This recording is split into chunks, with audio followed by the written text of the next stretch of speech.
I'm reading an article this morning. Now, it's by CNBC, so it's not like the best news outlet out there, but they do decent financial news, and it's on the U.S.-Russia relations. Our president, and Putin have a meeting on the 16th of June over in Geneva, Switzerland, to discuss our beef. Now, what the U.S. has been doing is sanctioning any country whenever they feel like it and using the U.S. dollar as a weapon against other countries.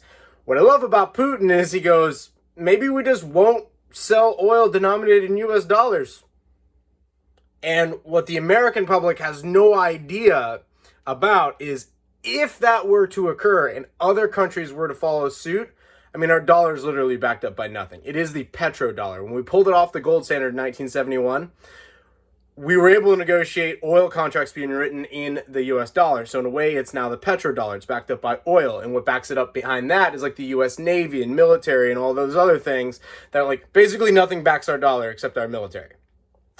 Russia is posturing saying, hey, maybe we just won't do U.S. denominated dollar contracts. They've also mentioned that out of their 186 billion-dollar wealth fund, so like Russia, unlike the United States, has a surplus, like they have actual assets, like they're not like us, like we have nothing but debt.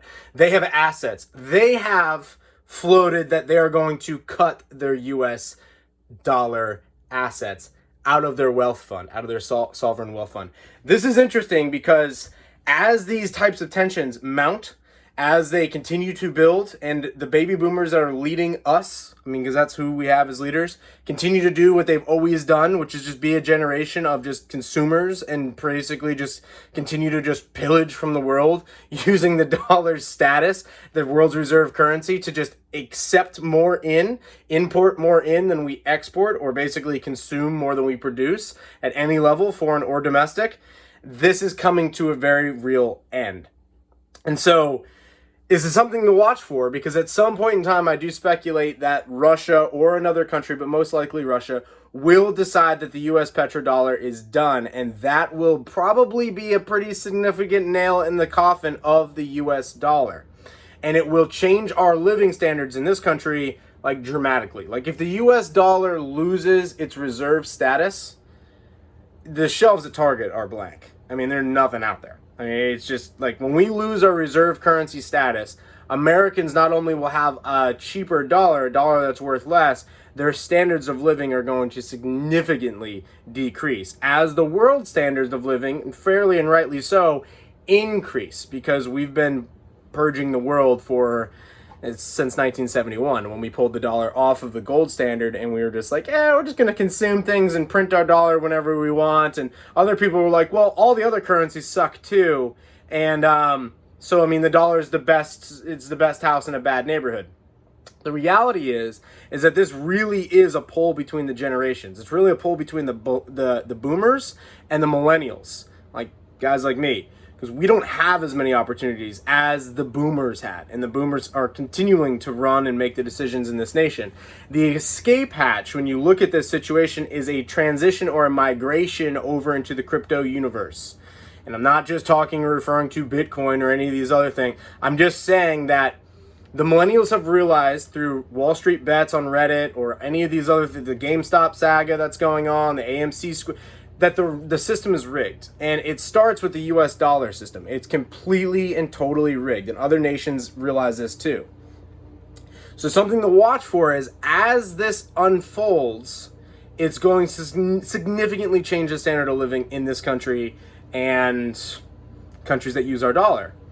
The escape hatch, to me, seems to be the crypto sphere, where it's like, that's a free market. That's a place where resources are flowing. It's still a small market. The total crypto space is $2 trillion in market cap. The total world currency estimations somewhere between $90 and $100 trillion. So it's still a tiny fraction of the entire space. And there's other projects in there. There's like something called the Graph, which is a decentralized Google. There's something called Odyssey or Library Credits, which is a decentralized YouTube.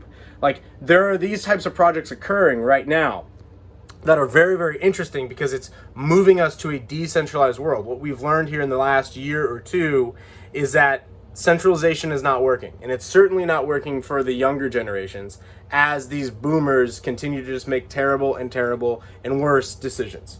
And so it's something to watch. The Russia oil deal, I think it's going to be relatively funny. I kind of support Putin doing it. I think he should. I think he should pull off the US dollar standard. I think other nations should follow suit. I think that we should send a message to our leaders going, you can't just spend aimlessly whenever you feel like it because you feel like it, sending billions and billions here and trillions there. Like, no, because you're enriching the political elites at the expense of the poor and middle class, but it's by design. It's part of their Great Reset agenda. So something to be aware of. And something that you can do to protect yourself and your family's wealth moving forward is start saving in hard metals. Start getting educated in the cryptosphere. Start becoming more self-reliant. As we go through this period of history, which is kind of referred to as the fourth turning, where we have this fourth turning of a generation, where we had like the GI generation was our last crisis generation. The millennials are our new crisis generation. As this crisis is real crisis, like a global economic slowdown, possibly a very real depression, and more than likely war to follow, unfolds itself, the best thing you can do is start to become more and more independent. Become aware of what's going on. Understand that the game of printing fake dollars will not last forever. And at some point in time, we as a country will have to produce more than we can consume. At the current time, we consume way more than we produce. So that shift alone is going to change our culture pretty significantly. But in the meantime, just start becoming more independent. Become aware, pay off stupid debts, start saving in physical metals. I love physical silver. That's like my thing. Like, I love physical silver. I stack crypto and put it on hard wallets, and we're relatively independent at our place. Like, we have our own side hustles, we have our own business, we have our own food forest, and more stuff I'll talk about later.